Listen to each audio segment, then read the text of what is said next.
Alright, what is up everyone? Carl Wolf here. And we are playing some more Beacon Pines. Hello Kai, congrats on first, welcome in.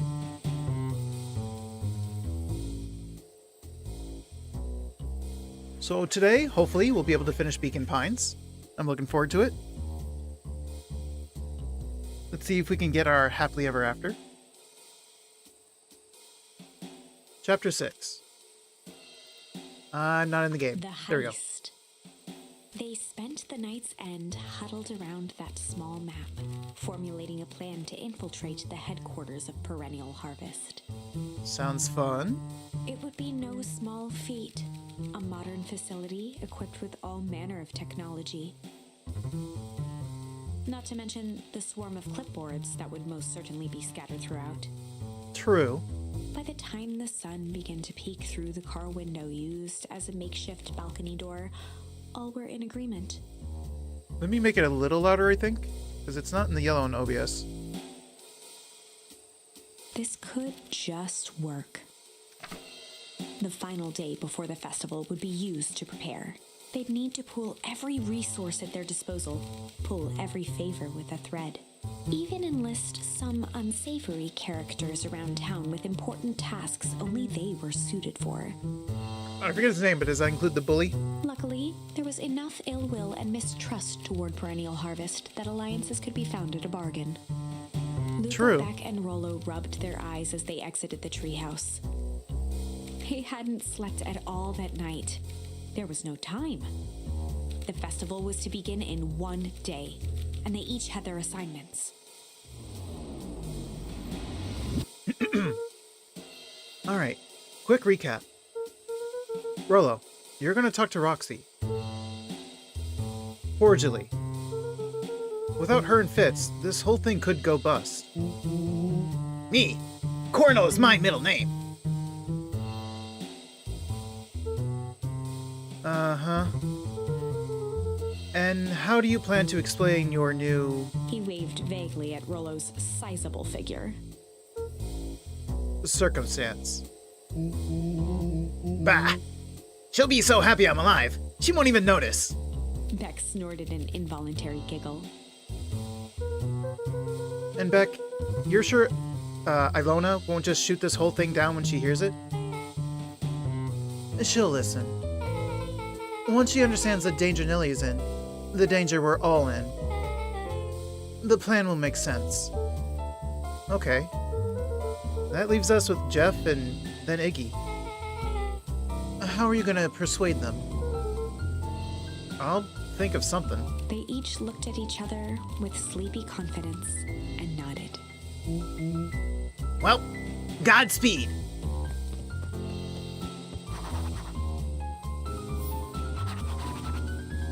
Miss the help of Iggy and Tish. Okay, good luck to me. Also, I was looking at the achievements, because I only have a few achievements left, and it reminded me of a mini-game that I had totally forgotten. Which I will get to once I talk to everyone. Never mind, I can't talk to him.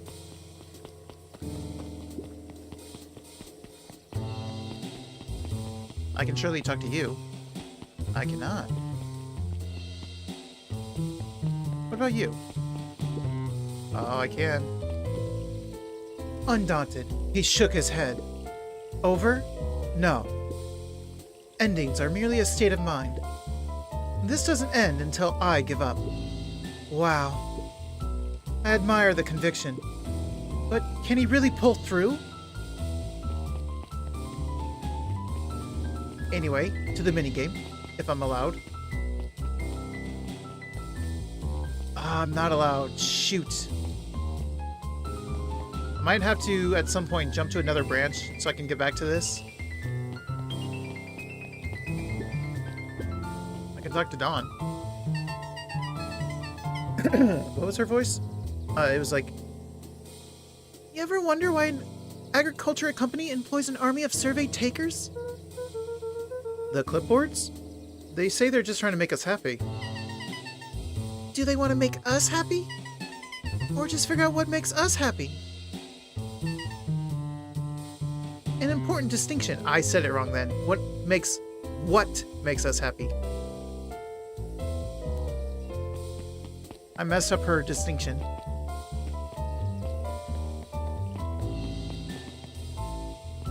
Will you talk to me?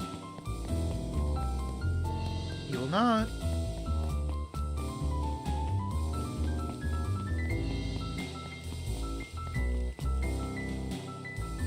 Well, I'm sure you won't. You will not.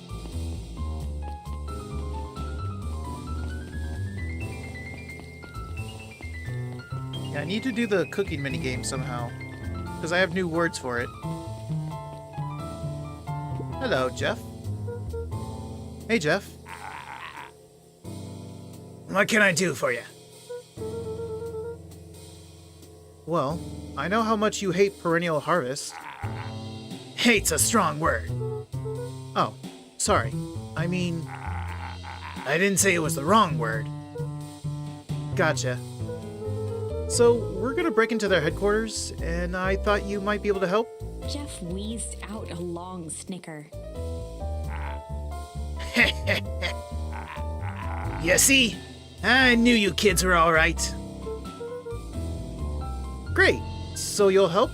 The joy in Jeff's face drained instantly. That's a no. Not a chance. But Give me one good reason I should risk my hide aiding and abetting you rascals. Looking into the sullen eyes of his would-be accomplice, Luka blurted out the first word that came to mind. is this a choice, or...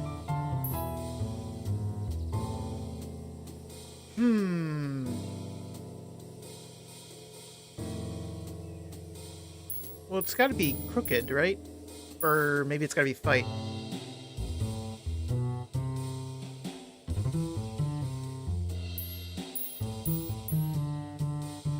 I want to see what the other words say, but it's gotta be either crooked or fight.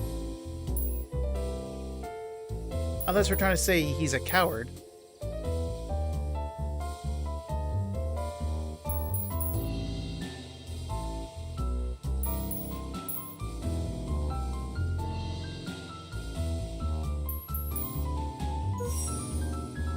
Fight! I've done enough fighting for one lifetime, and more than my share of losing. Time's come to hang up the gloves. Luka wasn't ready to give up so easily. He shouted out again.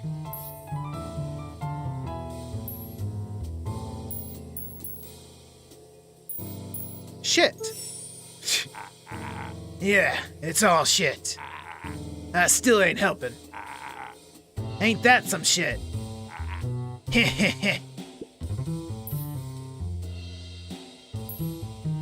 Junk!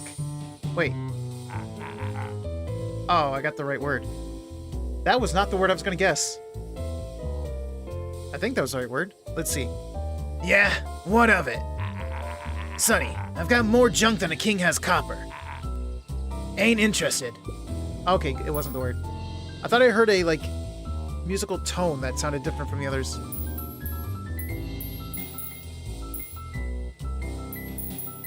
It's either crooked or hide.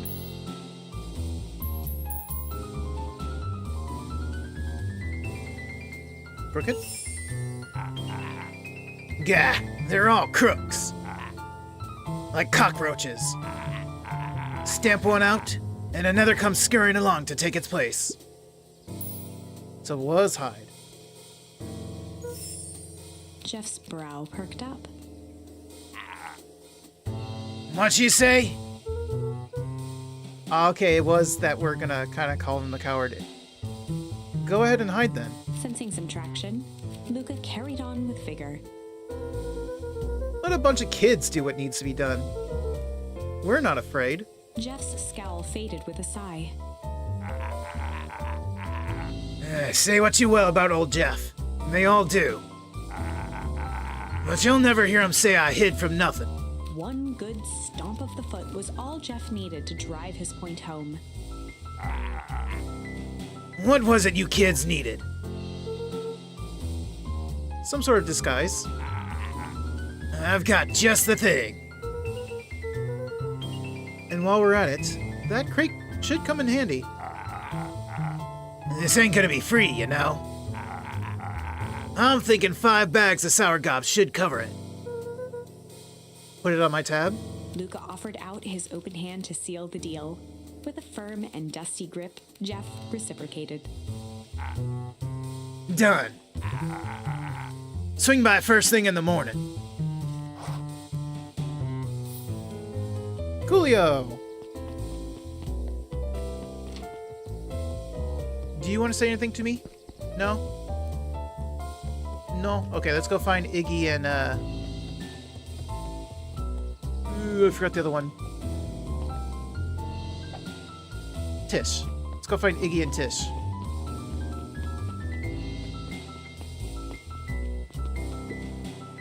Now, why are you here?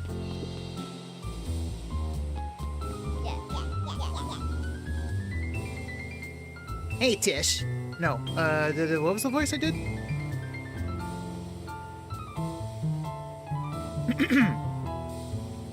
Hey, Tish. Look who it is.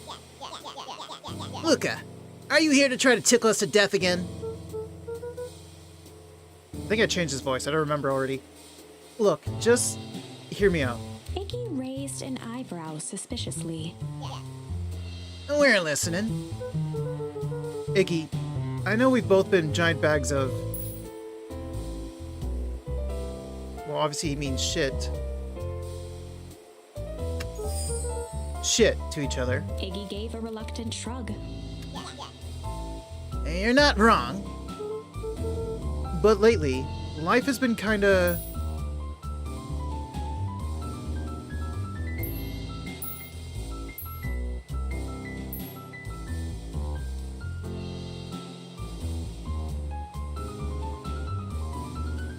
strange? It's either strange or hard.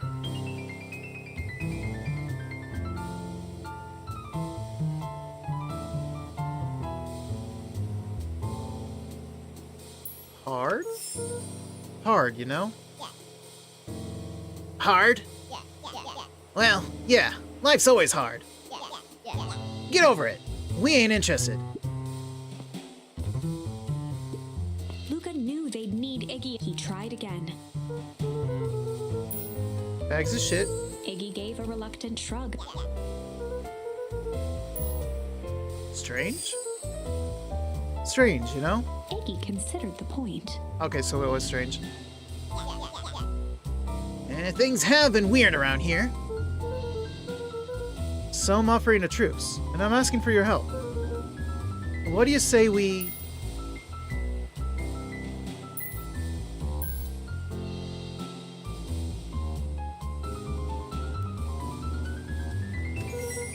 break our hostilities, at least for now. We do like breaking things. Even if a truce means less breaking things. What if I told you there was a way to have a truce and break stuff? Go on. I need you to cause a distraction, so I can sneak into Perennial Harvest HQ. A wild-eyed grin spread across Iggy's face. My, Luka Van Horn. I'm impressed.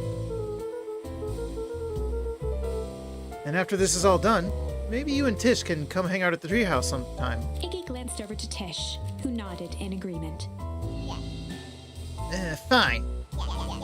But not because we want to see your crappy treehouse. We just like to cause chaos. With a quick nod, Luka was off.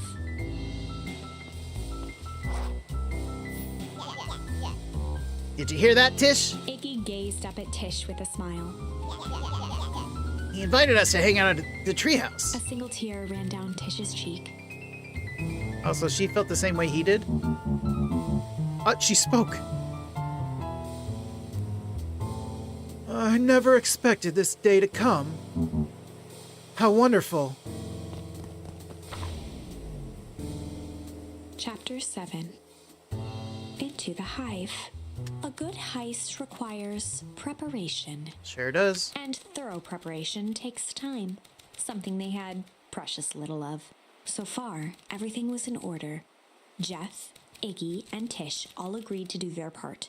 Beck radioed Luka that night with a simple and covert message. "We are locked and loaded on my end." And Rollo, after a lengthy confession, managed to persuade Roxy and Fitz to help. He stowed away in good mission job. control for the night to avoid attracting attention. Rollo, being uniquely suited for the role, would be the first to breach perennial harvest. The outfit provided by Jeff wasn't perfect, but a convincing disguise is 10% wardrobe, 90% confidence. That's why Team Rocket always tricked people. It was all about confidence. It's about how they sold themselves. That's why it always Rollo worked. took a few vigorous breaths and shook out his arms. Okay, it was still more than a mustache. Yeah, just stay calm, Rollo. You can do this.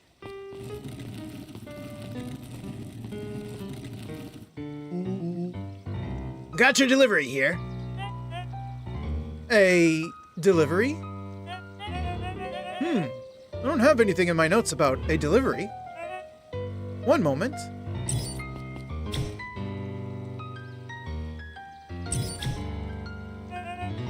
I'm so sorry, but there's no delivery scheduled for this morning. Right. He had to think quick. That's because this goes directly to the founder. He asked it to be kept secret. Rollo sighed, adjusting his tool belt. You know how the founder can be. I suppose we can leave this one off the records.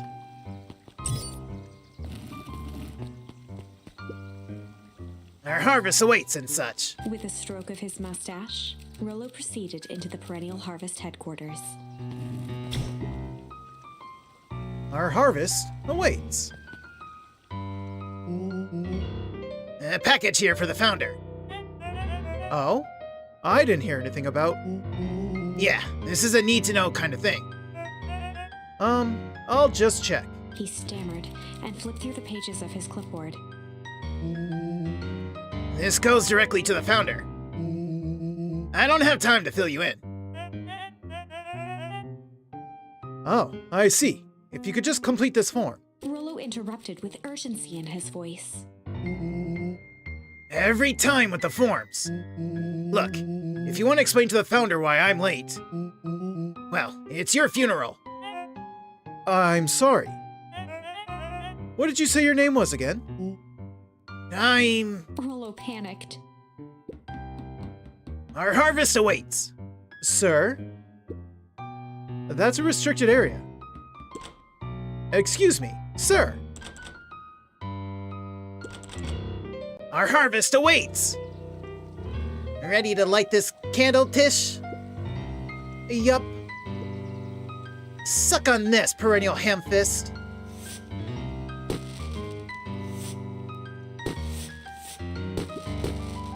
What was that? The distraction was enough for Rollo to regain his confidence.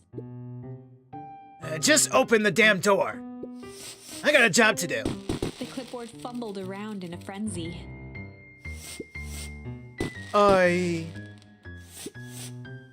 should check on that noise.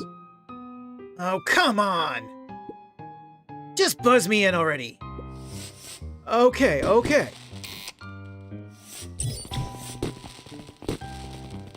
Good job. Phew. That was close.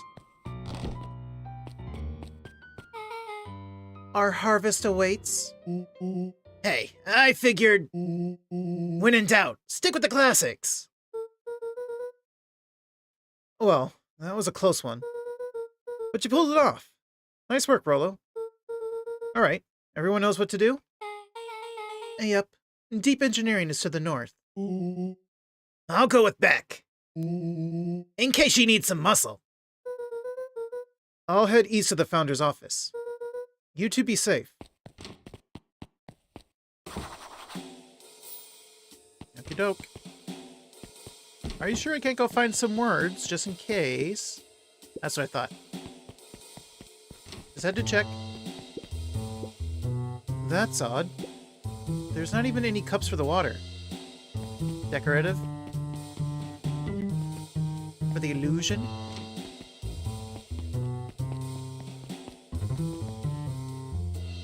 Okay.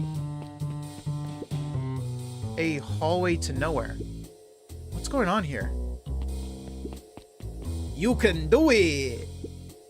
Is this some sort of mind game?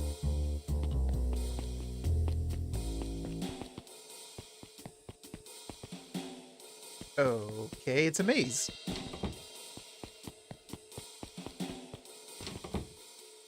Is this back where I started? Yes. Yes, it is. Oop, not that. This whole place just feels fake. But of all things, a fake plant? Uh-oh. Solomon? Solomon stopped in his tracks. Uh-oh, this is bad. Luka, what are you doing here? It's a long story. Are you okay? A veneer of confusion flashed across Solomon's face. His words rushed out dramatically. No, I'm most certainly not okay. Some strange people grabbed me and... Were they in hazmat suits? Yes. How did you know? They brought me here and locked me up, and when they were distracted, I ran. Dang. Okay, you should stick with me. We've got a plan. Solomon's facade briefly faltered. Uh-oh. We? Yeah, Rollo and Beck are headed to Deep Engineering. Thank heavens you found me. We've got to get out of here. We can't leave just yet. But they'll catch us again. I've got to do something first. When you were running, did you happen to see a door marked Founder? Founder? Why are you looking for him? I'm not. I just need to get into that office.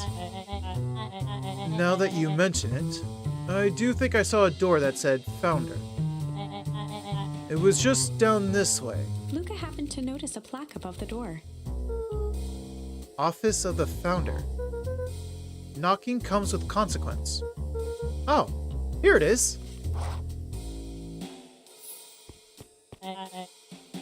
So it is.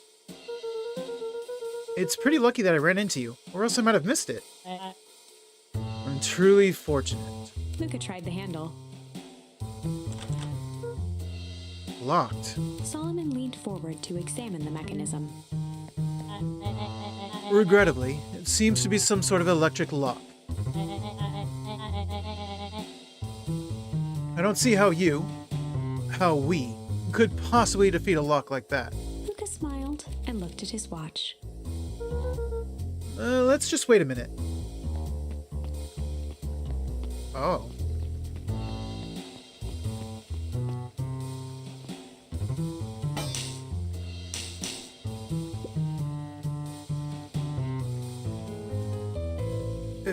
What was his voice? It was deep, wasn't it? I don't know what sort of funny business you're up to, but I like it. She mined a quick hat tip and ambled off with a whistle. Cute. Howdy.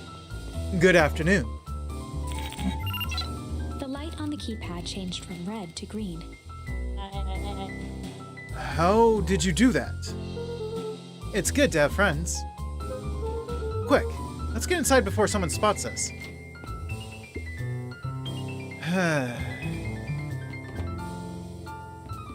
Luka switched on his I'm gonna touch walkie-talkie. all your stuff right in front of you. Rollo, I'm in. As expected, there's a control panel. Great timing. We're stuck at locked door marked 24601. Need you to get us through. What if someone catches us? We should get out of here. I'm not leaving my friends, Solomon. On the computer screen, a green cursor blinked in a password field. Surely, you don't have a way to get around the password. Luka pecked out his best guess. Underground secrets. Hey! The screen blinked to life. That was too easy. Columns of green numbers glowed on a black background. Oh, Solomon, you're dumb. I wanted to say his real name, but I forgot his real name.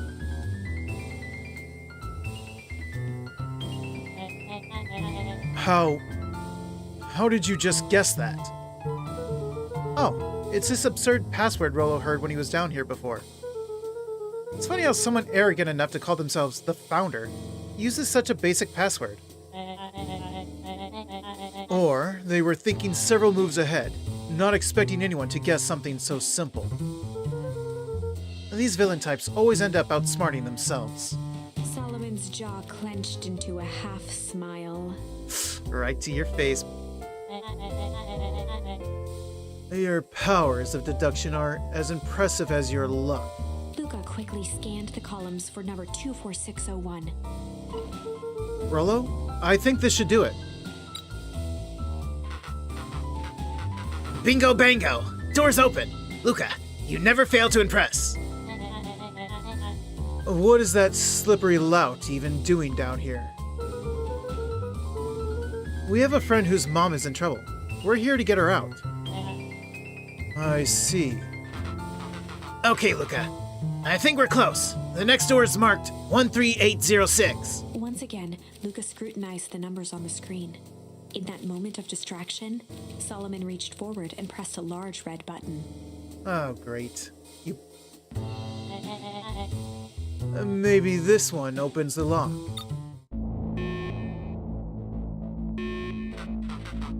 Crap! We got company! Luka, must go faster! Oh, one sec. I can't think with all this noise. He quickly skimmed the screen with his finger. Here it is. Number 13806. Go, go, go! Curse these fumbling hands. My apologies, Luka. Don't beat yourself up. I know you were just trying to help. He was not.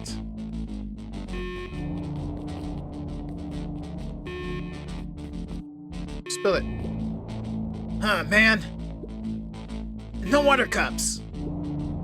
Rollo. I thought he was gonna pull it down. Rollo, are you okay? Rollo, come in. Mr. Upgraded Kerr Tim. approached with a sneer and spoke into his walkie-talkie. Hang on.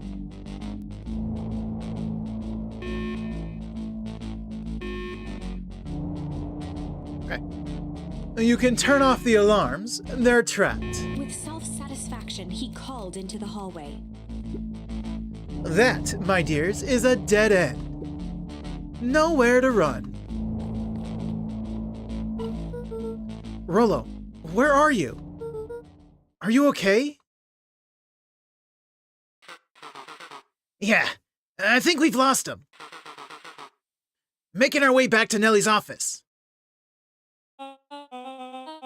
Okay, you two rabble-rousers are coming with us. Nope. Make a break for it. Did that little shit just kick me? Don't just stand there. After them. Okay, I think that worked. Roxy and Fitz have them on a wild goose chase. I am having trouble following what just happened. Like I said, it's good to have friends. Rollo, how long do you think Roxy can distract them? How long can Roxy keep someone so pissed off they can't see straight? Let's just say we've got time. Entering Nellie's office now. Mom. Oh, honey, what did you do to your hair? I thought you'd be happy. I finally used the Young Chemist Lab kit. You sure have a knack for making me incredibly proud in the most frustrating ways. We need to get you out of here. We? Who is your adult friend? Oh, I'm not an adult. Adult? Ever heard of a growth spurt? I had more of a growth spew. No, that's not possible. Nellie leaned over to examine his teeth. Substantial banding on the enamel of the molars, consistent with Tempest liquamine exposure. Is that what you call the gunk they forced me to drink? You drank it? Oh. Oh no.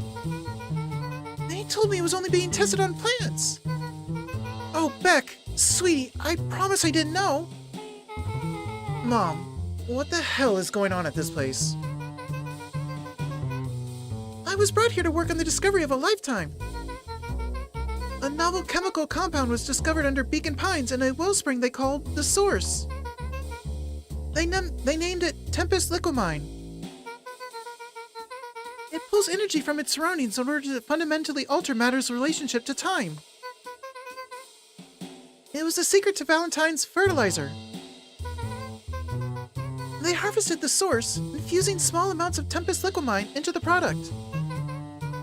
It worked wonders, drastically accelerating plant growth. Crops would be ready to harvest in a fraction of the time.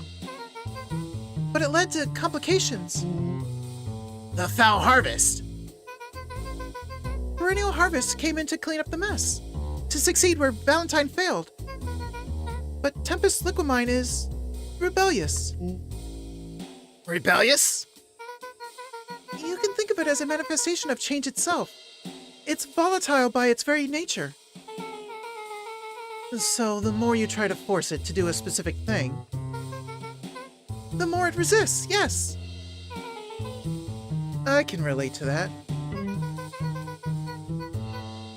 My role was to finish the work of my predecessor, Dr. Prescott.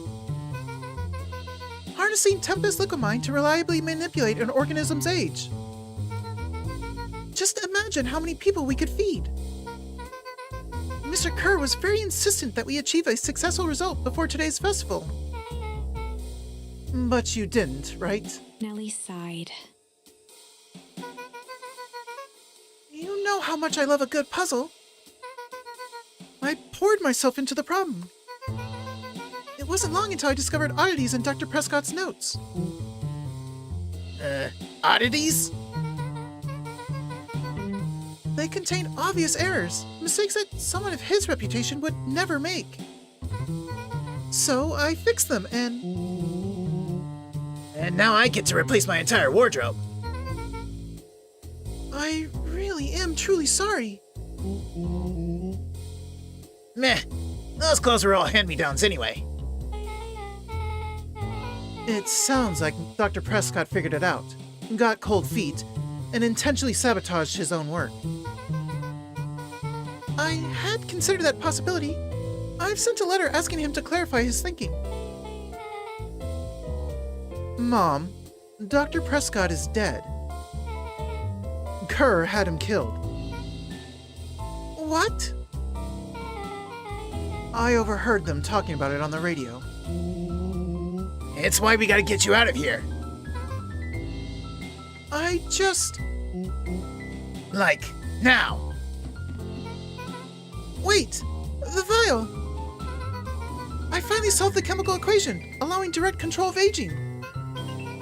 Mr. Kerr picked it up just before you came. All the more reason we gotta hightail it. Luka, we got Dr. Modwell. Heading your way now. Roger that. Be careful. Alright, everything's on track. And what is your plan for escape? We'll go over everything when they get here. In the meantime, maybe we can dig up some more info. We drink some water.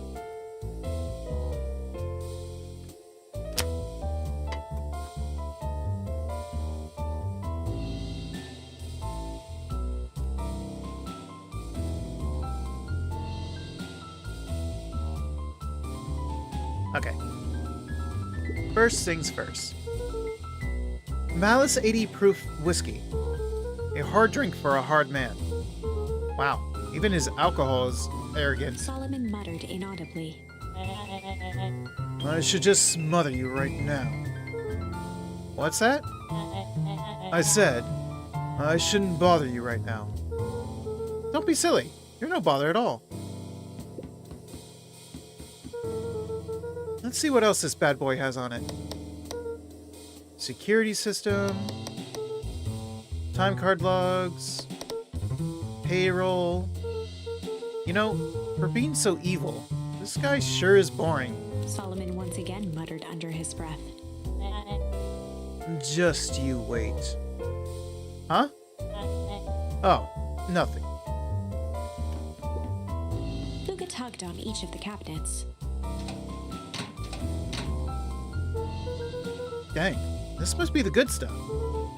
They're all locked.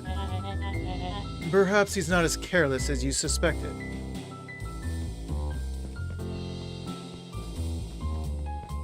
Okay, why are there books on the chair? Are we going to make note of that? Because it means that who's ever sitting here is small. Hint, hint. It looks like the founder was helping Kerr plan the festival. Why would such a secretive leader be obsessed with a party? Only time will tell. Luka held his hand up to the ashtray.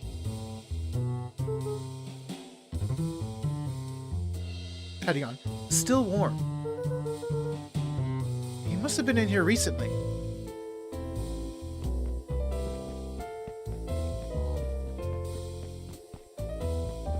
The coat hanger?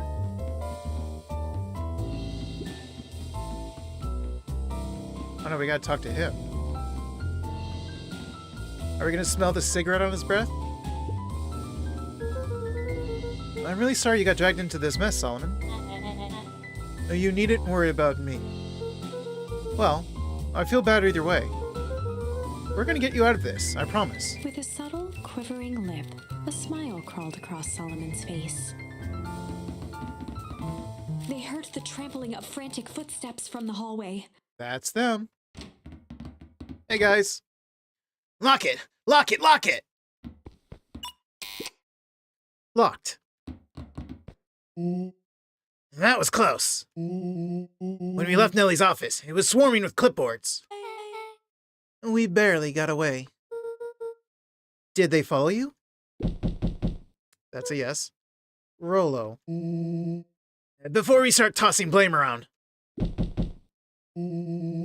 it is possible someone ordered a pizza. We'd love to hear your thoughts. Definitely not pizza. What now? Don't look at me. I'm officially retiring from the heisting business. We're so sorry for the inconvenience. We just have a few quick questions. Let me think. Can someone watch the door? Of course. Don't let him watch the door. Everyone else, huddle up. That's a mistake. Oops.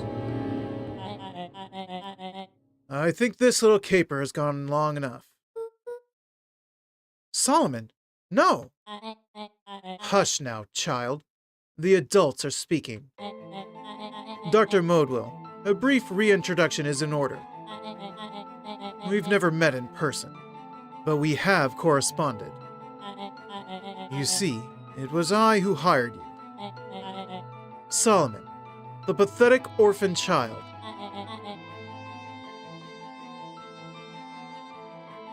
Keep yawning. The powerful and enigmatic,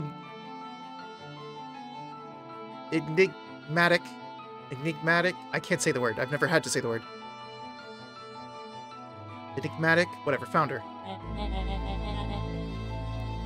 Sharper, the fallen progenitor who created this town. Perennial harvest, Valentine fertilizer.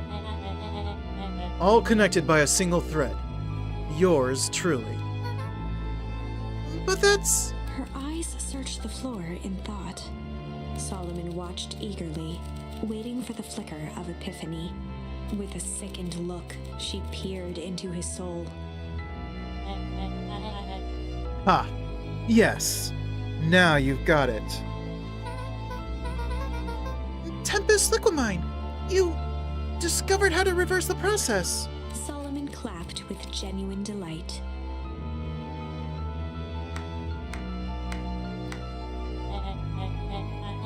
Very good, Dr. Modwell. Very good. Though, the discovery wasn't intentional. Solomon glanced down, examining his youthful form. And the effects went a little too far for my taste. That's why you needed me to finish Dr. Prescott's work. Which you did admirably. Mr. Kerr, the vial, please. Kerr presented it with a theatrical twirl of the hand.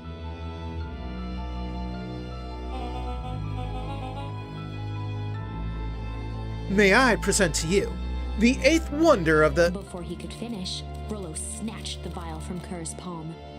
That's what you get for being theatrical. Yoink. Wow, this stuff sounds pretty valuable. Be careful, you fool. You have no idea what you have in your hand. Actually, we do. You just did a whole evil villain monologue thinking about it. Rollo casually tossed the vial to Luka. Gosh, maybe I'll have a taste. Luka jiggled the vial mockingly. Seize him! Luka, over here. Move another inch, and I smash it. She held it tightly behind her back. Solomon sighed, speaking in crisp, measured syllables. You have no plan. I'll smash it, I swear. Fine. Risk killing us all. Or, if you're lucky, nothing happens. Then what? We capture you and grant you much less leniency. He pursed his lips with feigned sincerity. But I give you my word. If you hand it over now, none of you will be harmed. A deep uncertainty washed over Beck. He's lying. You're a smart girl, Beck. But there's no shame in being outwitted by someone smarter than you. We both know there's only one way this ends. She looked to Nellie shakily. I gotta grab a new bottle, but thank you, Kai.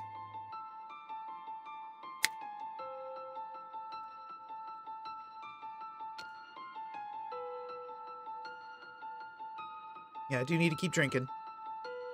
With a dispirited nod, Nellie sighed in defeat.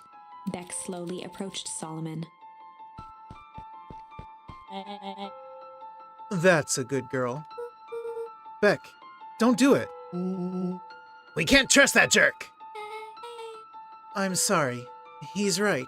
With apprehension, Beck conceded. Did you have another vial on you from your chemistry set? Solomon pocketed the vial and brushed off his shoulder with a sharp flick. Mr. Kerr, you have allowed yourself to be humiliated by a group of children. Report to my office tomorrow for a performance review. The blood drained from Kerr's face. Of course, sir. But first, you have a speech to make. Trot out there and give me the introduction I deserve. And don't forget to smile. Yes, sir. And to think, all of this is thanks to the efforts of Mr. Van Horn. I don't understand.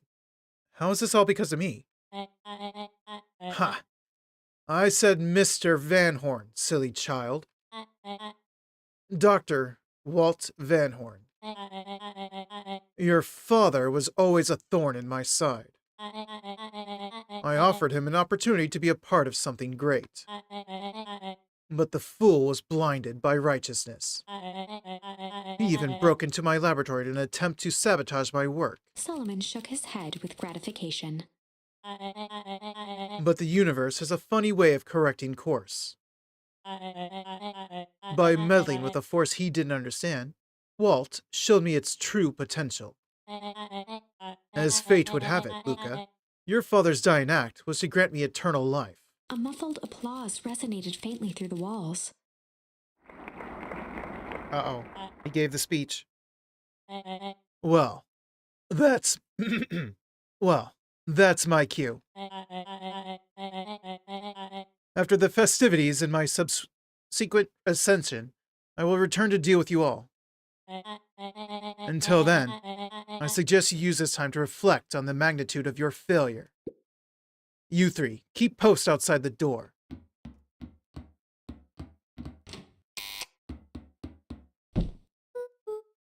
Well, crap. So just talk to them? We'll start with you. I can't believe Beck sold us out like that. I'm not sure she had any other choice. So what now? What's the plan? I don't have one. Of course you do. You always have a plan. Rolo, You just need some time. Rolo, it's over. We lost.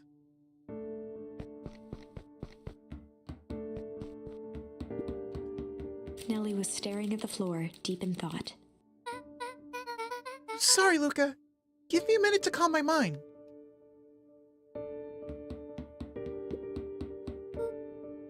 Hey.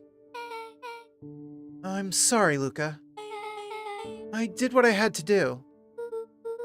I know. It's just... we were so close. I've got a feeling that, eventually, Solomon will get what's coming to him. Time wounds all heals.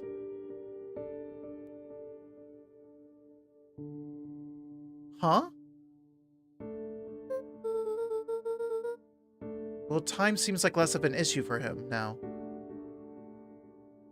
Time wounds all heals? Time heals all wounds. Did you mean to say that? That was weird. Luka, there's something you should know. After Mr. Kerr locked me in that office, I had nothing but time and curiosity. I poked around a bit, hoping to find a means of escape, but I found something else. A note, hidden in a false drawer. What sort of note? Dr. Prescott must have sensed his time at Perennial Harvest was growing short. So, he left behind a letter, with the hope it would be found by his successor.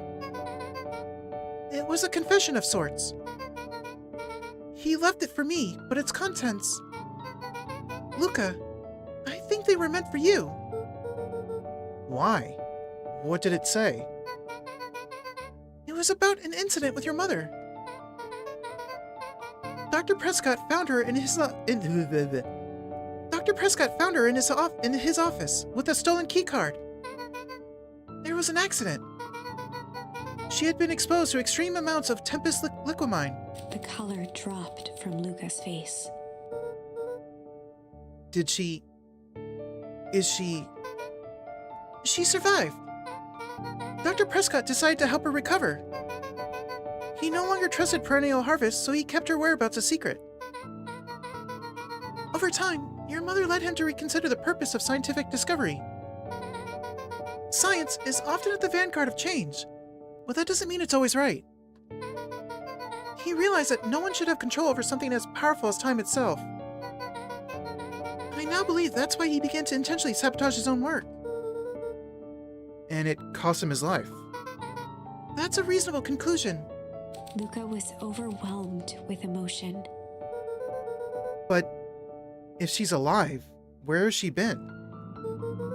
Where is she now? Literally by your side the whole time? A sudden explosion sounded from the hull. I think I know where she is. Chapter 8. Comeuppance. Ears still ringing, Gran picked herself up off the ground. Through the dust and smoke, she looked over to see Mrs. Fratelli helping Hiram Tolliver to his feet. She'd had to beg, borrow, and steal to acquire those explosives. And now she had to use them. But considering what she wanted to use them on, this is for the best. How many nights had she spent visualizing how she'd use them to make things right?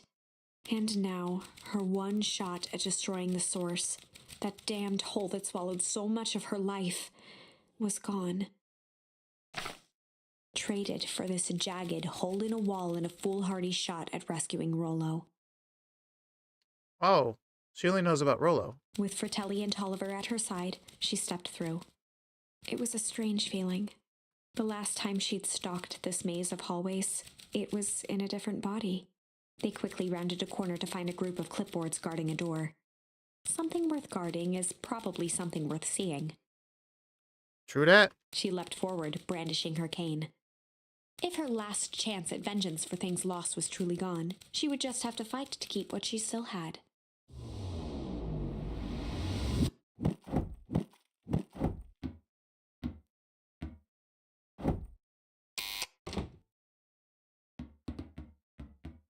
Hello.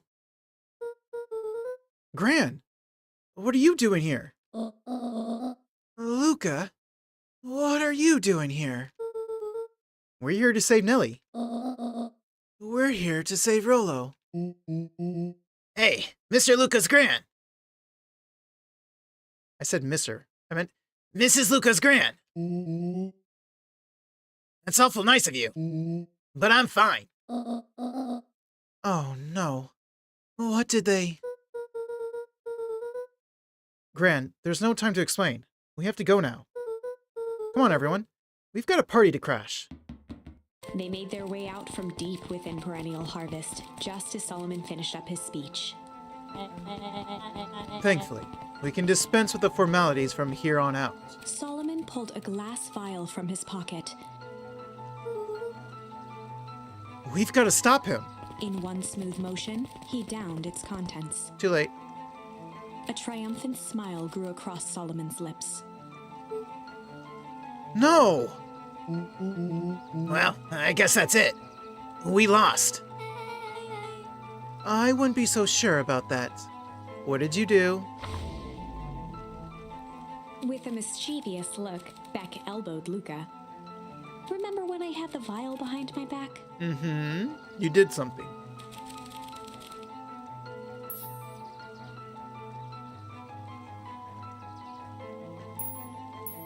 I have 3 words here.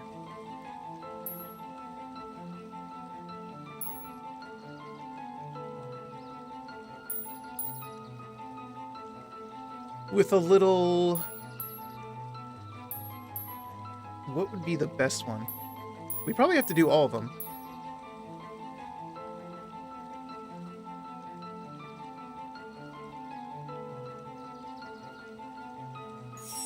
I might have tweaked his wonder potion with a little junk.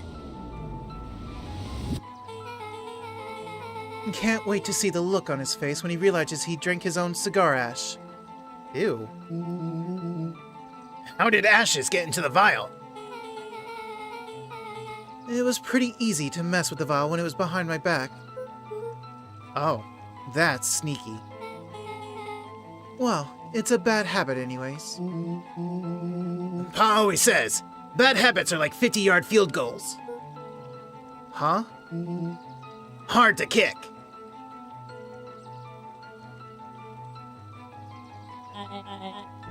You can all call me Sharper Valentine. His body and face began to contort and expand as he disappeared into a belching green mist. Is ash gonna have any effect on it?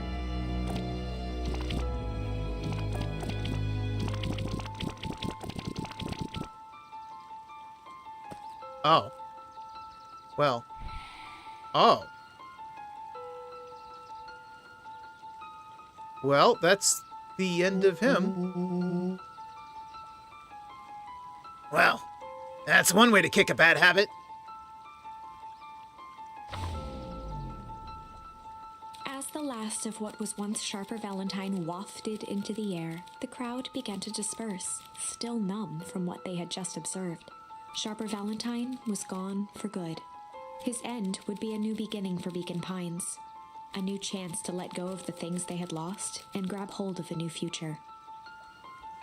But we haven't dealt with the source. The end. Well, I'd be lying if I said that wasn't a bit gratifying. True. If that feels to you like a good note to end on, I won't stand in your way. No, but I do want to finish the minigame real quick. Where can I go to finish the minigame? Can I go here? Or do I gotta go, like, here? No, that was not the right one.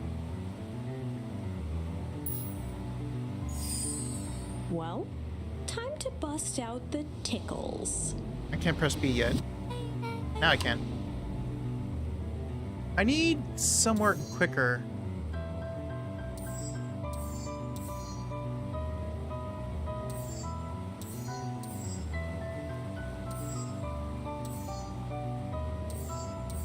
Actually, maybe I will try this one.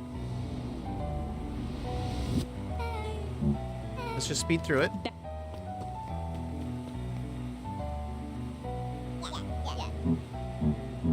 Tears be Beck redouble. Iggy's eyes. Iggy. Beck shook the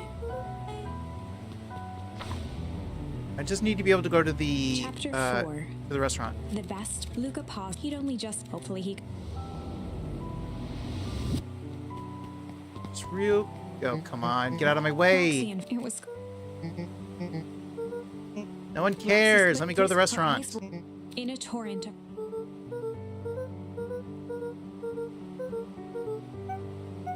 Roxy with a Roxy drew. Roxy Luka wiped his.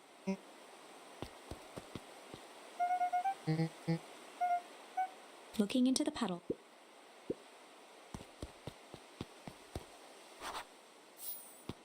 It's not nighttime, is it? Hopefully not.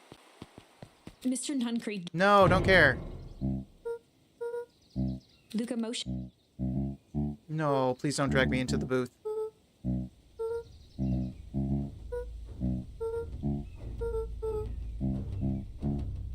Mr. Nuncreed. No, I just wanted to go to the restaurant.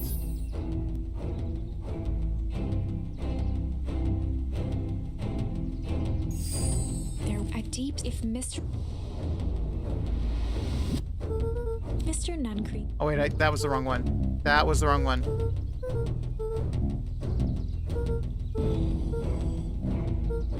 I just got Mr. killed. A deep sigh bellowed from his Yeah, that was the wrong one. chest. No, I just want to go to the restaurant. How do I get to the restaurant?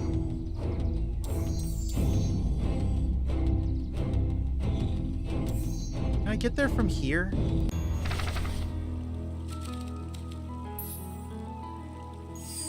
In the past, he found the best way to deal with an enraged Roxy was to be a little chill.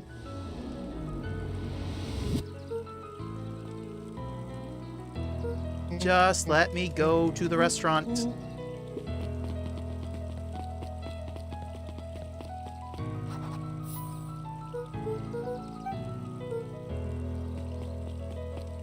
Can I go this early? I don't remember. Is it open? It's not open in this one. I need a time when it's open.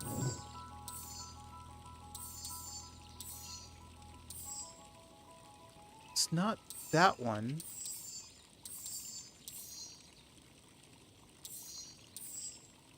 This one? Where we just were? Yeah, where we just were. There was a malice, like a trap, right? Luka felt something he didn't. Luka Yeah, don't care. Let me go to the restaurant, please.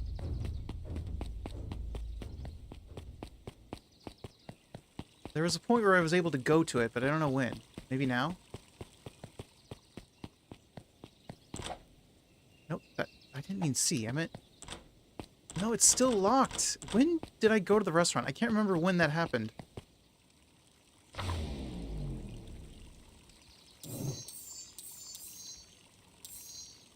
It wasn't before this. It might have been before that, though.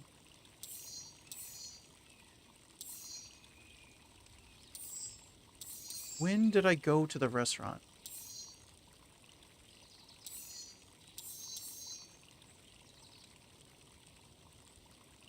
Maybe...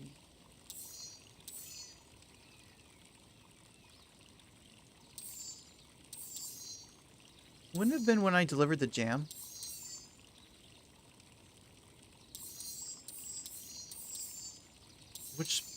path was that? I don't remember.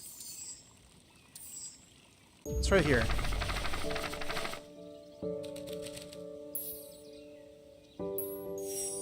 Luka began to respond. This one was at night, but wasn't it? The sky answered for him as the clouds above began to break. Luka stopped him.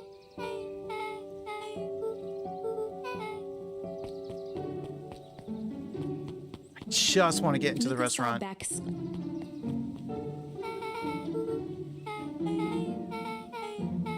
Beck grabbed.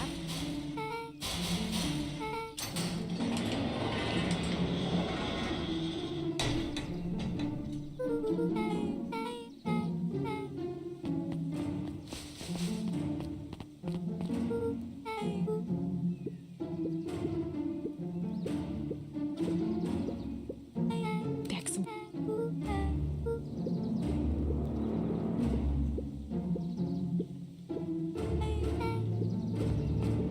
the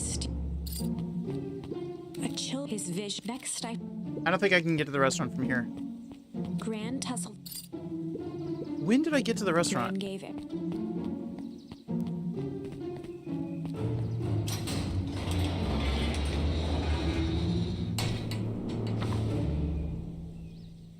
Chapter 5. What? Lucas, after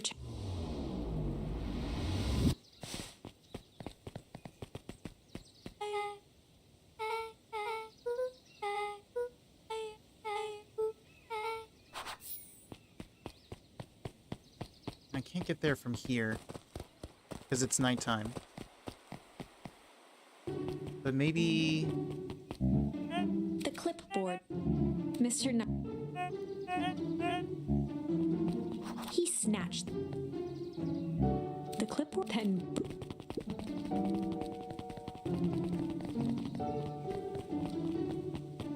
Don't need to talk to you.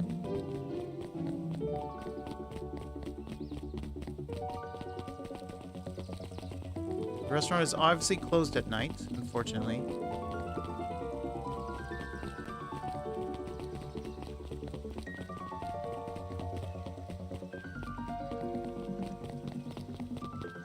I guess I can go back.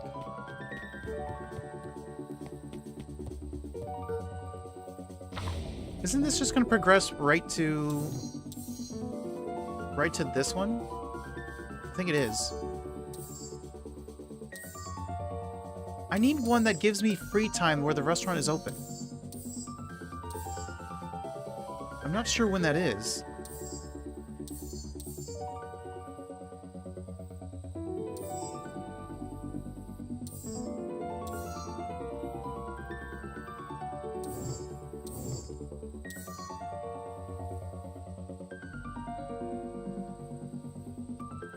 Maybe it's after this one.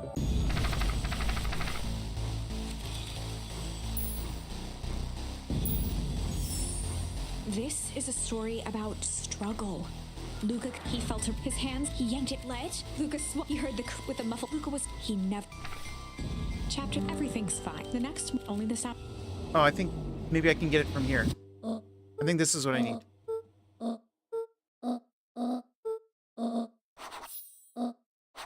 Yeah, I think I can get there from here, finally.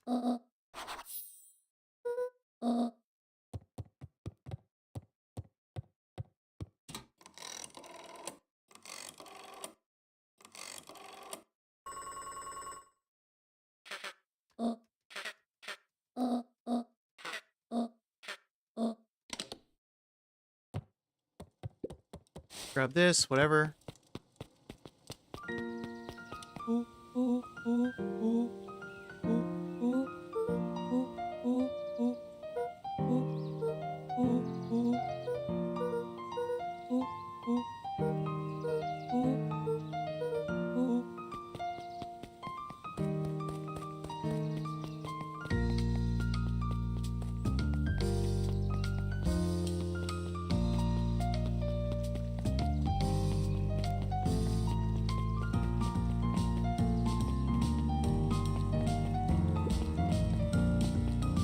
Finally.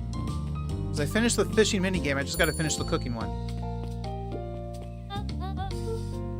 She leaned forward.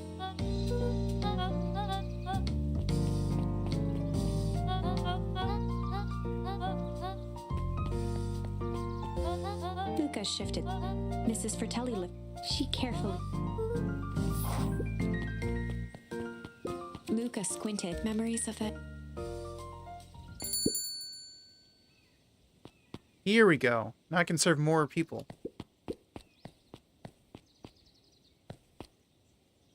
Because these three I already served. Jeff, the mayor, and Roxy. I already served them. Now I can serve everyone else. Good afternoon, Mr. Tolliver. Achoo! Sorry, these allergies have been killing me. Haven't been able to smell a thing all day. I almost sold Mrs. Hatch a gallon of spoiled milk this morning. Got anything to help clear out these darn sinuses? Whatever it takes, I just want to be able to smell again. Okay, let's see. Ooh, look at all these words. A burnt burger? A pungent... Ooh. Wow. I guess we'll try the pungent. Unless we're trying to go for fire. Pungent? Here you go, sir. Good luck. Achoo! Not right? I'll need something a little... Okay, it was spicy. It was either going to be spicy or pungent. Didn't someone else already go for spicy, though? No, they went for chili.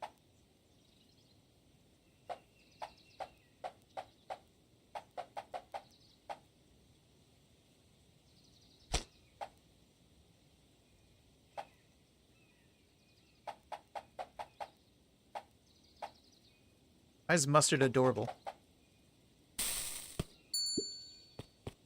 I don't know if the burnt burger is right, but... Achoo! Well, what's wrong? Or what's wrong? Well, I like the spicy peppers. Put them on something that'll really wake up the senses.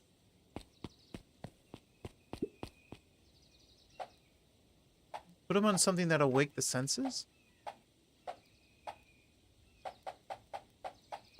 So the peppers are right. Do you want the pungent? Spicy fish?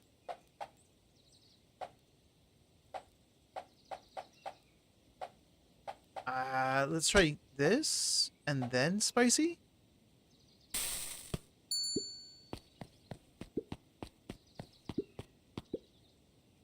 I think I found it. I call this one a cod for the common cold. Oh my, that's spicy. And stinky. Okay. I'm sorry. I'll try again. No. Don't you see what this means? So I was trying to separate either full stinky or full spicy, but he wanted a mix. I can smell again. Looks like your father isn't the only doctor in the family. Cool. Hey, Mrs. Hatch, what can I get you?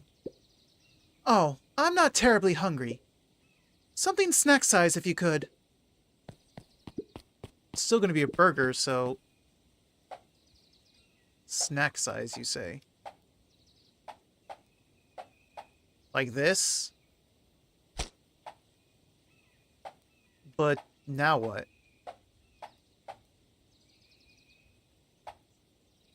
Do you want the mustard? Do you want the lettuce? Do you want whatever the heck this is? I don't know what this is. I don't know what those are.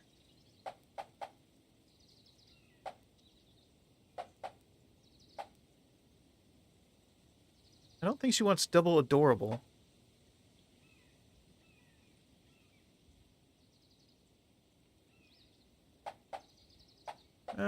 We'll try it. I call it the novella. Lovely. Okay, so that is what it was. Okay, so that one was a double.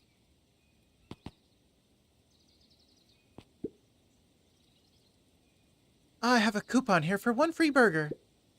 What it'll be? Well, I have a lot of mouths to feed. So give me the biggest burger you have. They must eat a lot, huh? You have no idea. Oh, and throw some lettuce on top. Okay, well, I know exactly what to give you. Thank you. That helps. So it's going to be lavish. And then tender. Easy. Jeff? I call it the too much is never enough.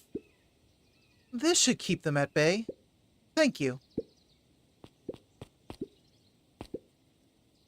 If it isn't little Luka. Hey, Uncle Nuncreed. How come you haven't been around the house lately? Well, your dad and I had a little disagreement, is all. How's he doing? Has he mentioned me? Not really. He's been busy lately. Sometimes he doesn't come home from work before bedtime. Is that so? Well, tell him I'm thinking of him. You seem sad. Nonsense. What can I get you for lunch? Fact of the matter is, I don't have much of an appetite right now.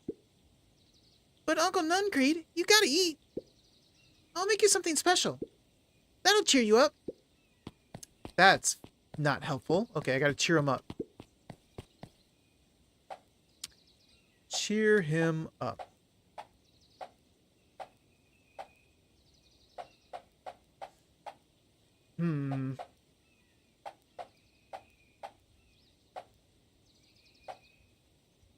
We've used. Is it gonna be one each person? Hang on. 1, 2, 3, 4, 5, 6, 7, 8. Can I get out of this? Nope. How do I get out of this? It doesn't let me out of this. Okay, I know we've used the chili. Oh wait, no. You already picked an option for me. 1, 2, 3, 4, 5, 6, 7, 8, 9. There's 9 people. Does that mean I'm still missing one word? Huh. Because we've used this. Haven't used that. Use that. Surely I used that. I used that. Used that. Did that. Did do that. So let's try the burnt one? Why would why would the burnt one chill? No. That would not cheer him up. Let's go with the succulent. Let's go with...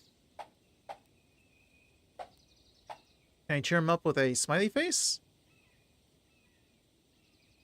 I don't know what to give him.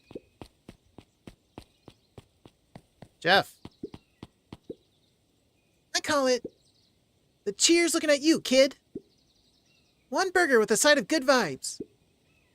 Oh, Luka, you sweet boy. Mr. Nuncreed reached down and patted Luca's shoulder with an enormous hand. So I figured it out, apparently. You've got a lot of your daddy in you, don't you? I guess so. Run along. I'll do my best to clean my plate. How do I reach... Oh, that's how I reach you. Listen well, kid. I am only going to say this once. I require a well-done burger. Okay, the burnt one. Got it. Got it. When I say well done, I mean it. A woman after my own heart. I also kind of overcook my burgers. Well done. No problem. I fear you aren't grasping my request.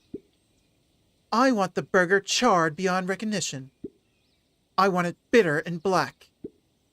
One burnt burger, coming up.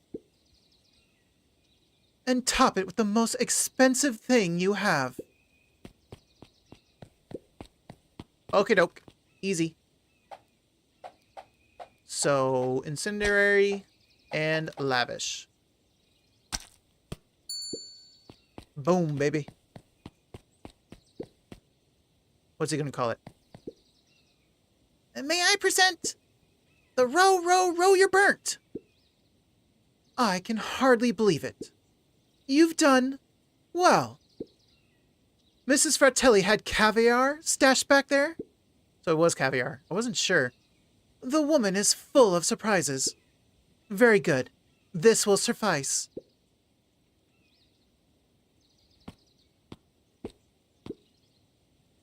This just in. Last chance diner overrun by gremlins.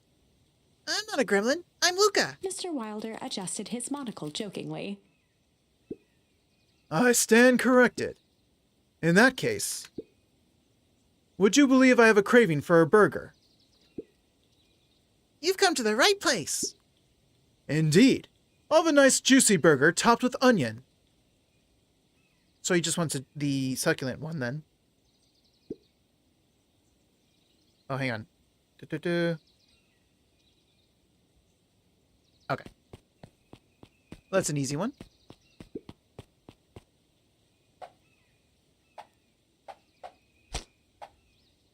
I already forgot what he said to top it with.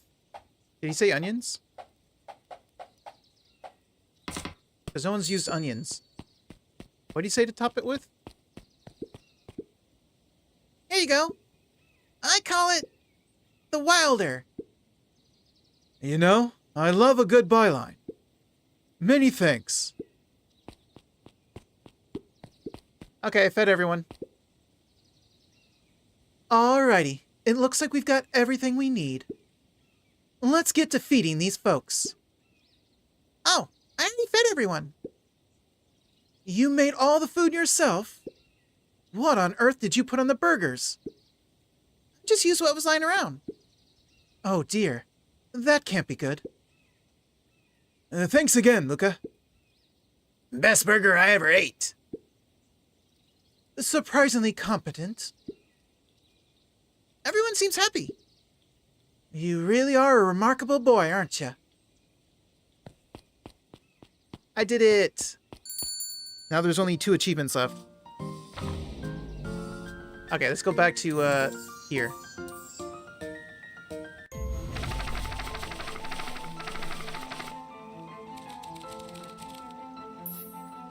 I think the word we want is change. So, malice.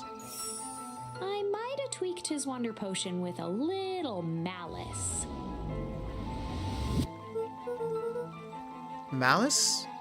The whiskey from his office? Yep. Dude had an unfinished glass on his desk. Figured his grow juice could use a little hair of the dog. Is he gonna become liquid? Or is he just gonna become drunk?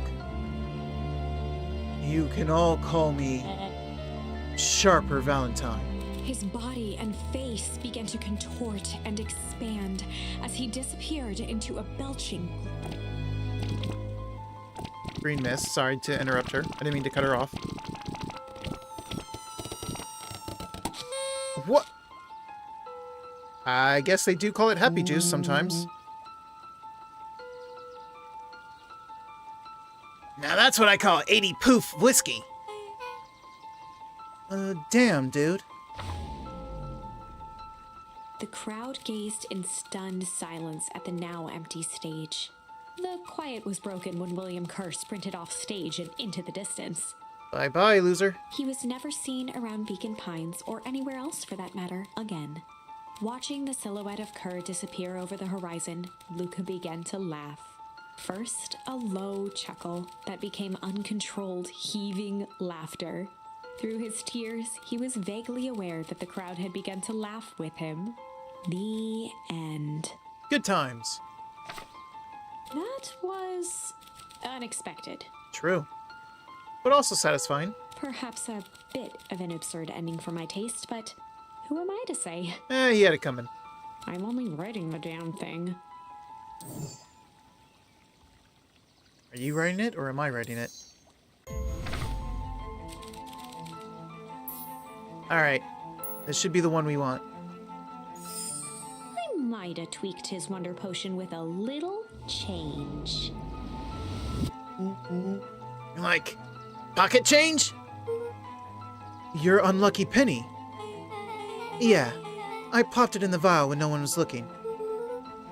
What's that going to do? I have no idea. I literally cannot even guess. I couldn't even guess the alcohol one. No idea. That's the beauty of science. Now, we observe.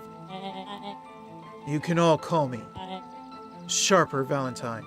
His body and face began to contort and expand as he disappeared into a belching green mist. Didn't cut her off this time. So what's going to happen now? Is he going to become copper, a statue? Or is he going to become smaller? I was wondering, since it was changed, I was wondering if he was going to become smaller, but as soon as she said she put in the coin, I didn't see how that was going to make sense, but I guess it did. Holy crap! He's a baby! Yeah, but he's still Sharper, right? What he was no longer matters. This is an innocent child. I apologize for all the harm my father has caused you. Eris awkwardly cradled the squirming child. She looked to her brother, her voice shaking with uncertainty. Augustus, what do we... We do what Valentines always do. What must be done. I'll hurry home and prepare a crib for father. Young Sharper. That would be a great help. Thank you. She looked back down at the infant with equal parts kindness and terror in her eyes. With a shake of her head, Eris addressed the crowd with a stern scowl. Okay, everyone. The show is over. You may leave now. Epilogue. Beacon Pine's coldest summer on record came and went without much fanfare. Folks shared what they had, and none were left wanting. The new school year was ushered in by the falling leaves of autumn. After everything Luka, Rollo, and Beck had been through, middle school was bearable. What about the source? What about Gran, who is actually our mother? What about the town not being the original town? The chill of winter didn't seem to bother people much. They kindled a hope for a better future in their hearts. When spring arrived, farmers planted their crops with a sense of joy and optimism. And as the dawn of the first day of summer came again, its light slowly spread through the shallow valley. It crept over the town square, across the river, past the neglected welcome sign, and came to rest on a young boy sleeping at dawn. That's me! His mind at peace, knowing he is here for a reason.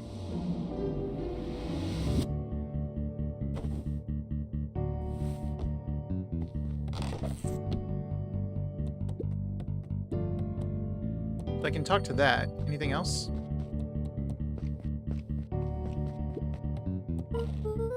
Rollo, are you up yet? Roger that. It's a beautiful day at Mission Control. You gonna swing by? Be there in a minute.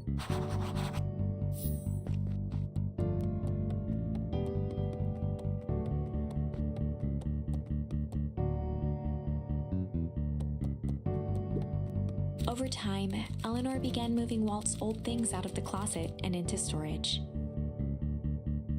Okay, so she is Mama. Eleanor had moved back into her bedroom. And now that she wasn't sneaking out late, she even slept there most nights. Hey. But is she visually back to normal?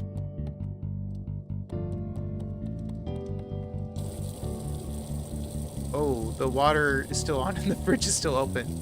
And also she has not been fixed.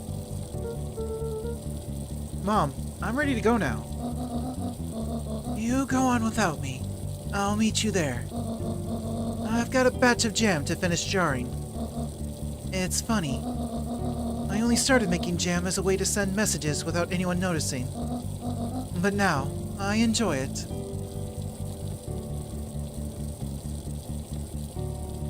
Anything else? No? No, I think let's just go. We'll just talk to people. Can I go talk to my father? His grave, anyway. Actually, I guess it's not his original grave. Did we put him back at his original one?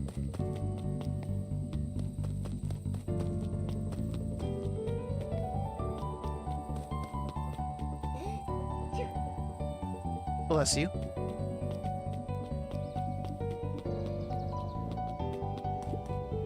Wait, is that what, like, down here is?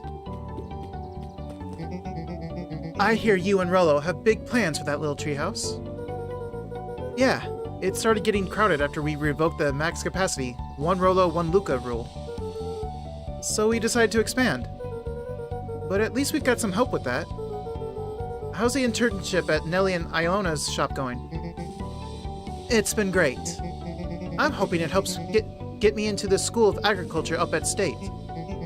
Also, Nelly said she'd write a letter of recommendation, which would be huge. I just can't help but worry about leaving Rollo. He's grown up so fast, but he's still my little brother. So he's also not normal.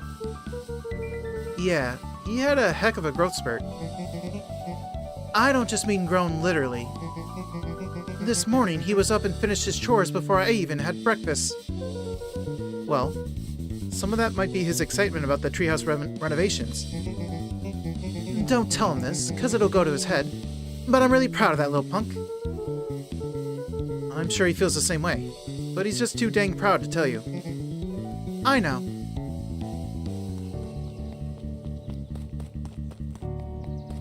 Does that mean this is the... Nope, that's nothing. Hello, Mayor. What you doing? Hey, Gus. How's the tree planting going? Couldn't be better. I'm so grateful to Ilona and Nelly for letting me help. I just wasn't built to be a mayor. Too much bureaucracy. Bureaucracy. Gus, we finished cleaning up the sidewalks. What's next? When Perennial Harvest collapsed, most of the clipboards skipped town. But some stuck around and dedicated themselves to making things right. Anyone with a knack for art can help paint the new offices. You can count on us. Well, it looks like you really found your calling. I never really felt comfortable telling people what to do. Now this right here. This is something I can be proud of.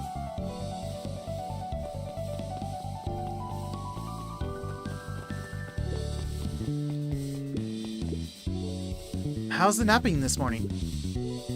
The most underrated part of a good nap is the view. And the view's getting greener every day. Nice. I see you decided on a name. Yep, we had to clear out all the old stuff before putting on the final touch. Slow and Dirty Harvest is now official. I like it. It was actually Nelly's idea. There's still a lot of work to do, and the name serves as a reminder. Just because progress is important, doesn't mean change should happen fast. In fact, I've learned that the more you care about something, the more important it is to take things slow. Our motto is, go slow and fix things. Amen to that. Can I go in? I cannot. I better not dilly-dally. I gotta get to the treehouse. Aw, I want to see everything.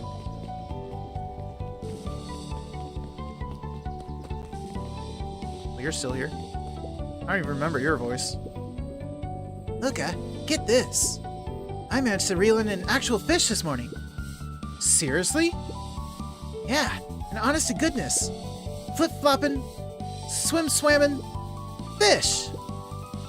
I don't think I've ever caught an actual fish here. Been at least 7 years since I've caught one.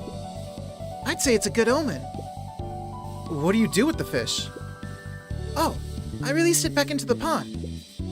I'm hoping to catch it again tomorrow. You know what? Fair. Have we already finished that minigame? A little higher. Hey up. A little lower. Hey up. Oh, hang on. I've got to ban.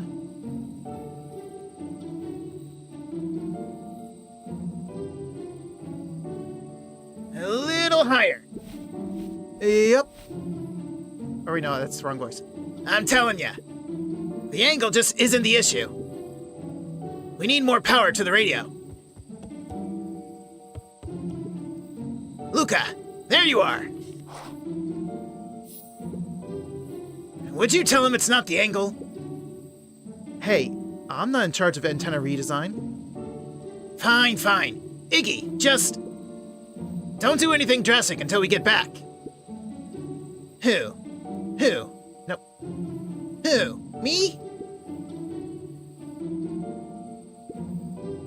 Tish, you're in charge while I'm gone. Yup. They'll be fine, right? It'll be fine. If we really want mission control to turn into something bigger and better, we have to loosen our grip a bit. You're right. Lead the way.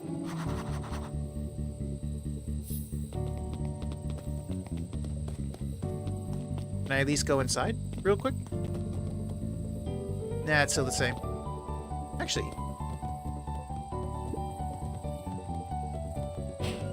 Can I cannot talk to you. I just wanted to see. Just in case. That's not what I wanted.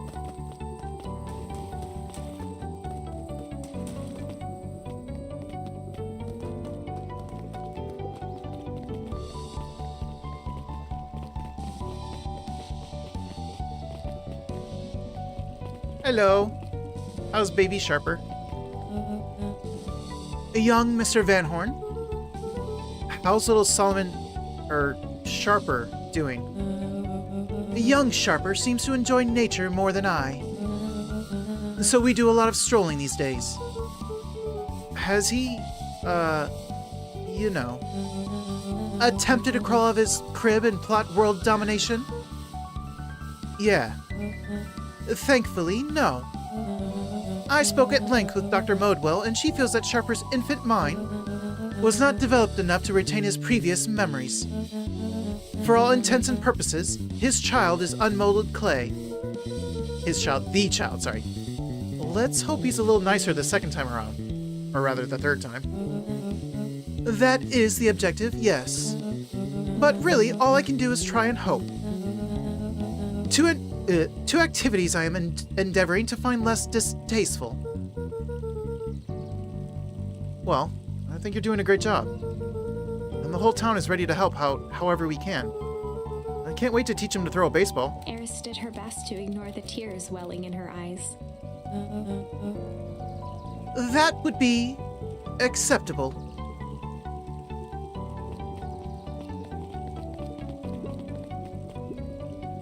What's today's news that needs knowing? I'll give you tomorrow's headline today. Our old friend Patrick C. Montesquieu, aka William Kerr, just performed a stirring rendition of The Iceman Cometh at the State Correctional Facility. I hear there wasn't a dry eye in the house. Well, I guess he has plenty of time to work on his craft. Hey, she's awake.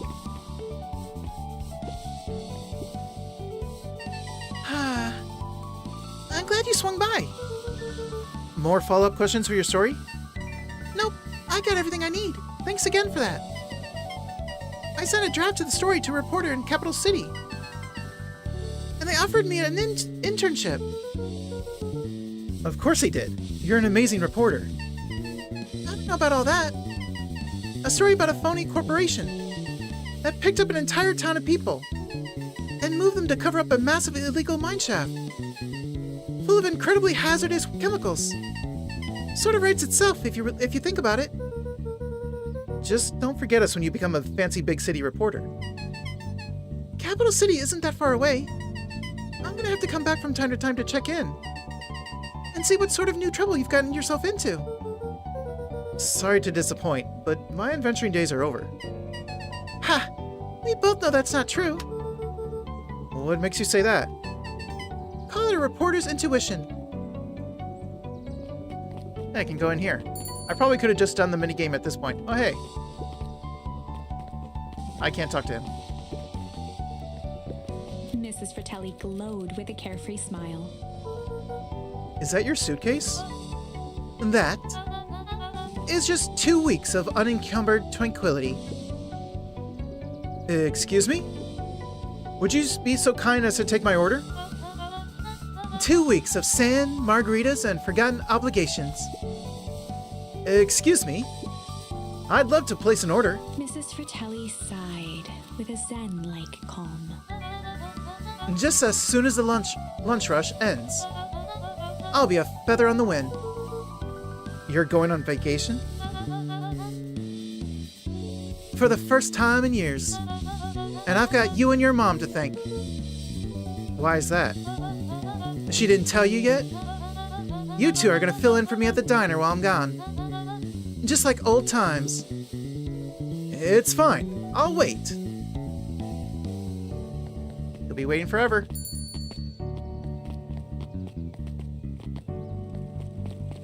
To this day, that guy waits for his burger. Oop, my bad. Why are you here alone? Luka, do you want a biscotti? On the house. I don't really have time. What was her name? How did I pronounce it? Zario? You gotta come and see this.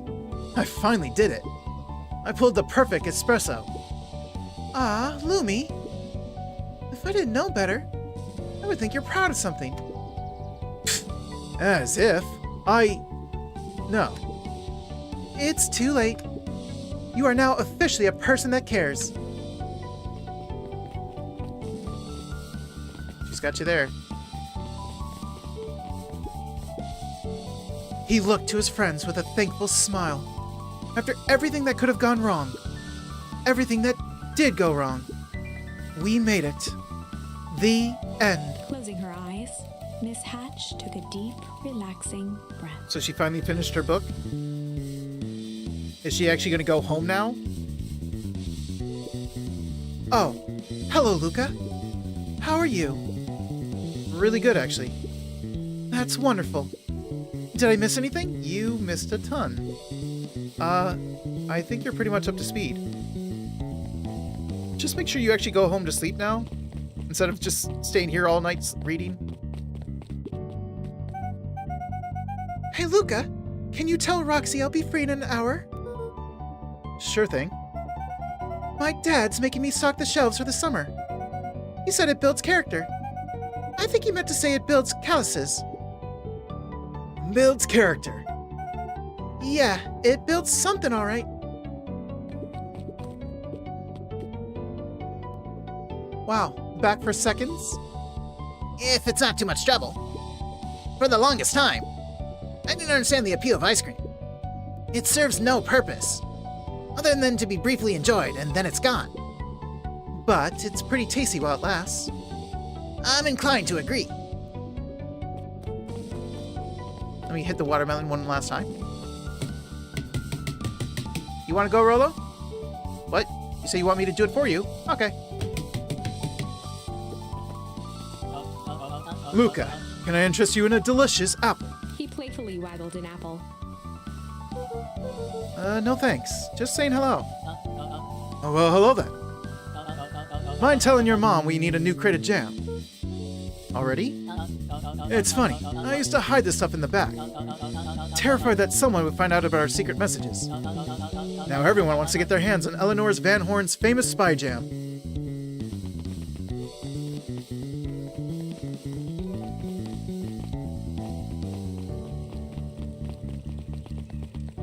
Still got the statue, I see.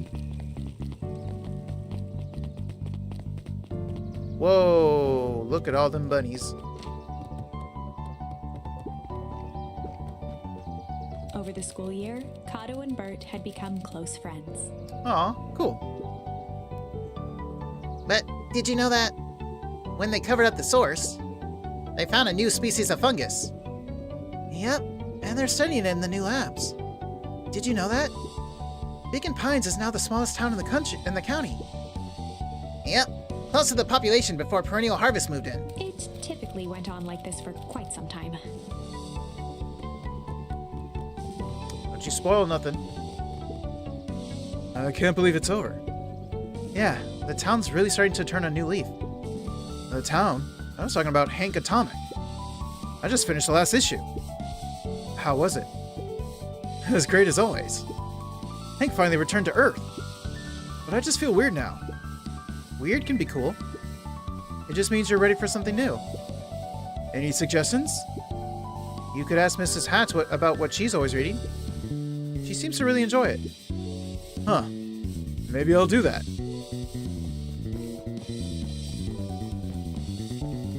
Still studying, or are you doing something new? Luka peeked over Piper's shoulder, laid stealthily inside a large volume of mathematics. A comic? Was the first issue of Hank Atomic. Piper, are you reading Hank Atomic? Do you mind not telling anyone? I've kind of got a reputation to uphold. Oh, it's nothing to be ashamed of. Just about every kid in town reads Hank Atomic. Honestly, I'm excited for you. What I'd give to start over fresh. To experience it again for the first time. I guess that's just the downside of finishing something nice. At least now I can enjoy it again through you. Promise to tell me about it as you go? Sure thing.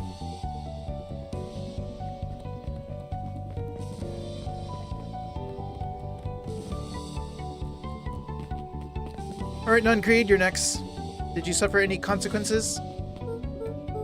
Hey, Mr. Nuncreed. I'm gonna go see my dad in a bit. Did you want to come with? Even after everything I did, you'd still... Mr. Nuncreed shook his head. You really are your father's son, aren't you?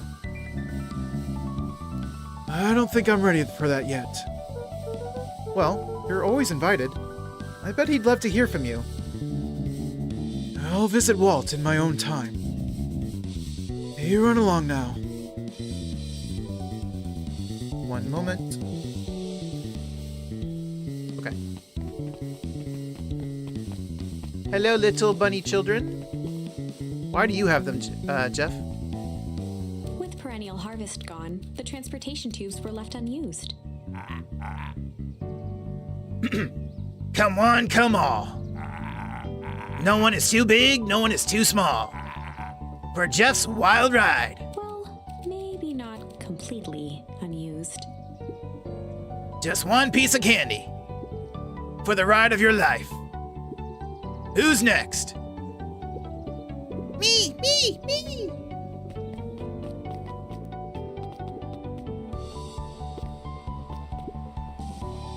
Guess what? Yesterday, I saw a Dysantis Yes, I have no idea. And that's good? It's great. I haven't spotted one of those in years. At this rate, Beacon Pines is going to become the bug capital of the county. I don't think there's any reason to be out here. There is not.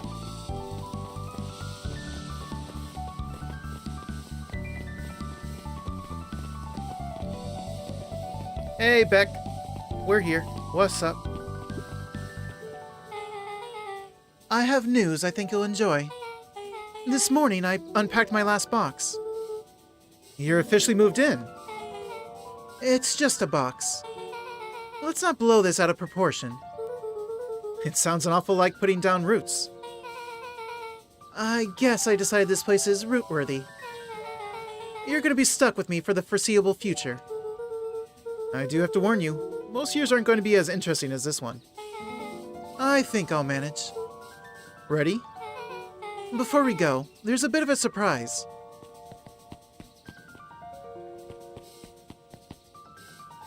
Whoa, what is this?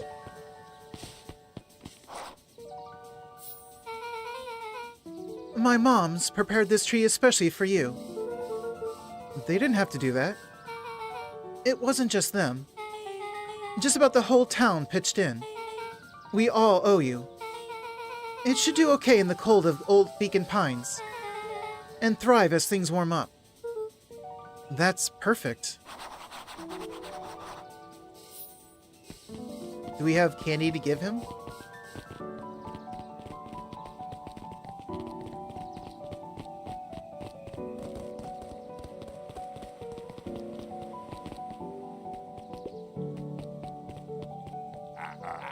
Ah, you got it. Now that's a good-looking tree. Being a special occasion and whatnot, this ride's on the house. You're gonna want to hang on tight to that little tree.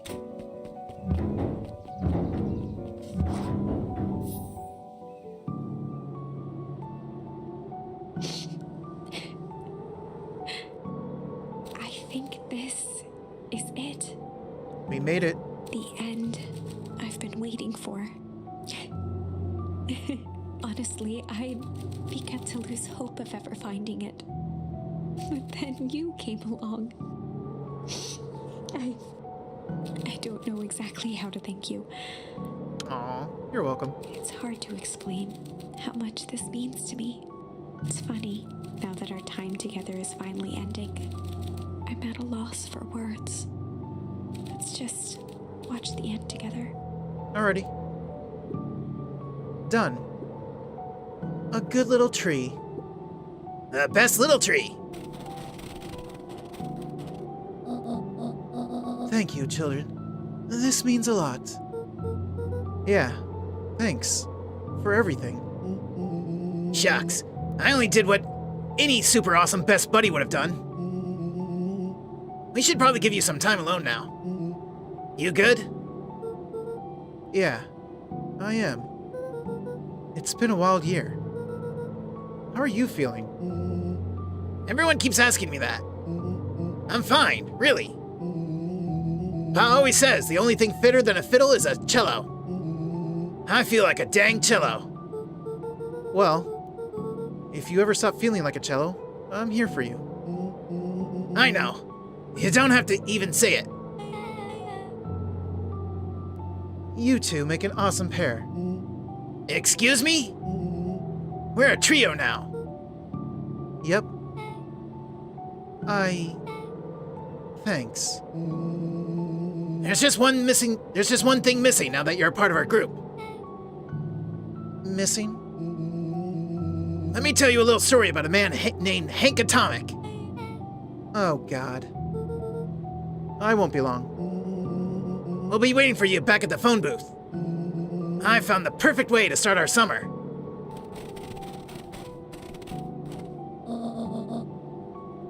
You've got some good friends. I'm so proud of you. Your father would be so proud. I know. Mom, can I ask you a question? Do you ever dream about Dad? Not a night goes by that I don't. Are you ever afraid that you're gonna forget him? Forget what he looked like? Forget his voice? No, because so much of him lives on in you. He loved that old tree, but I know he would have loved this one more. Because his two favorite people planted it. I'll give you two a moment.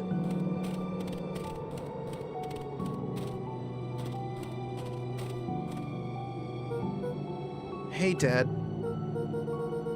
Dr. Modwell says that over the next few years, this place should warm up. So you won't have to be so cold for much longer. I think I finally understand why you left that night. There were things you believed in. Big things. Those beliefs were the things that made you, you. If you wouldn't have stood up to Sharper, stood up for what you believed in, you wouldn't have been the same person anymore. You had to go. But that didn't mean you loved us any less.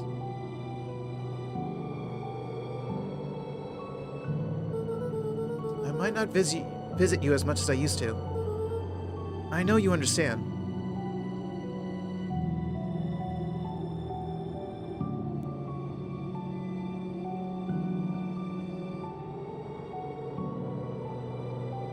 Is this the part where I'm supposed to press spacebar?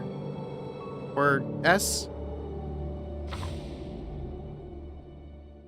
Or did I just wait? I pressed D right as that happened, but I don't know if that meant anything. Close the book. Yay! Not even 2 hours. I could have finished this last time, but I had no idea how much was left.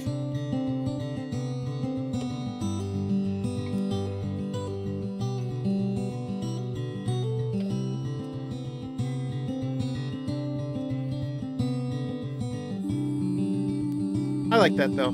That was very nice.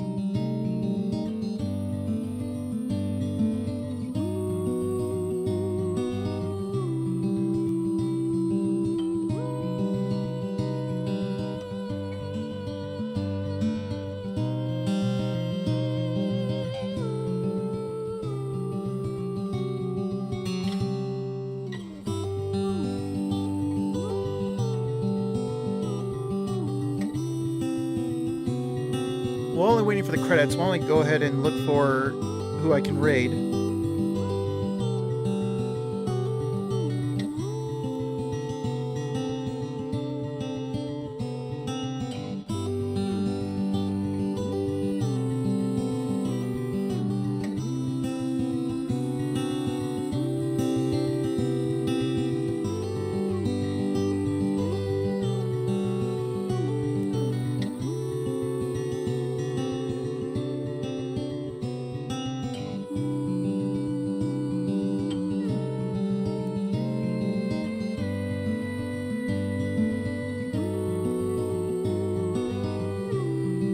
Oh, actually, since it was a short stream, I know she's still streaming, so I can raid Popsa L. I said it wrong. Popsicle. Whatever. It's like Popsicle. Because it is her affiliate anniversary, so that's perfect.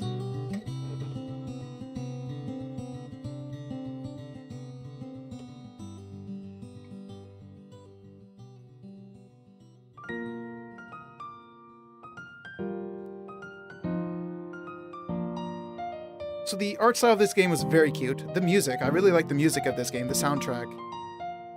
All the different music in the game was definitely really nice, really cozy and soothing. Like this one right here. The characters, I enjoyed a lot. The whole, like, branching of the story and the story writer, who's trying to figure out how to finish this story, and we were helping her along. And how the words affected her train of thought, I guess, with how the story goes with that word, was interesting. Because that seemed more like what it was, because she's the writer of the story. She's trying to figure out how to end it, and we're giving her words to help her end it. But the words gave her ideas on how things played out. But it played out in a different way that didn't end up being what she wanted, so we kept trying. That's kind of what I got from that, which is very interesting.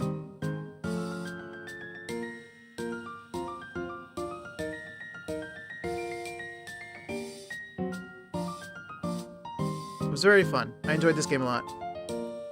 I hope they, I do kind of hope they could make something similar to this. Because I would be down to play something like this again, with a new story and new characters. I think that'd be fun.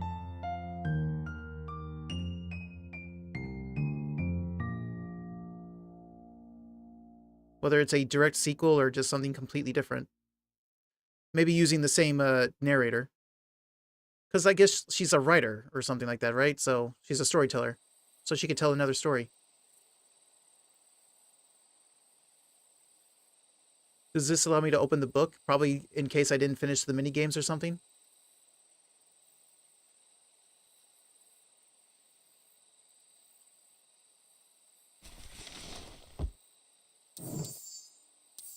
Yeah, so I can close it again. So we finished it. I should have kept it closed. Shoot. Can I close it?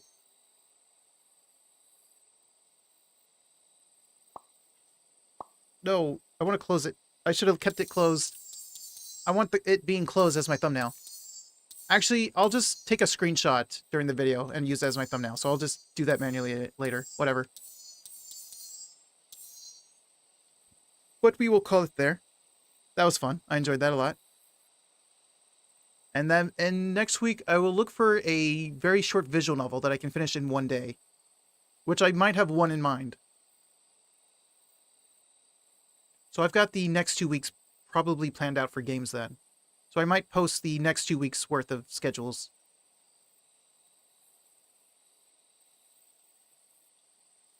Let me get the raid messages. It should be, for affiliate anniversary, it should be raid 5, I think. Nope, not 5. Sorry, raid 7. There you go. That'll work. Raid 7 and raid 8. I need to label them somewhere so that I don't have to keep guessing. But the first one, raid 7, is for followers. The second one is for subscribers. Go ahead and pick up one of those and we can wish Elle a happy affiliate anniversary. Let me double check to see she is still streaming.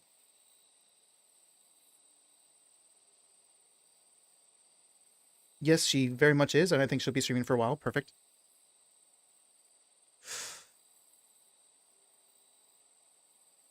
All right. Let me get ready to play the music. In the meantime, thank you everyone for hanging out with me. For those who are in chat and those who are just lurking, I appreciate it as always. I hope you all have a good morning, day, or night, whatever time it is for you guys. And I'll see you on the next one. Bye, everyone.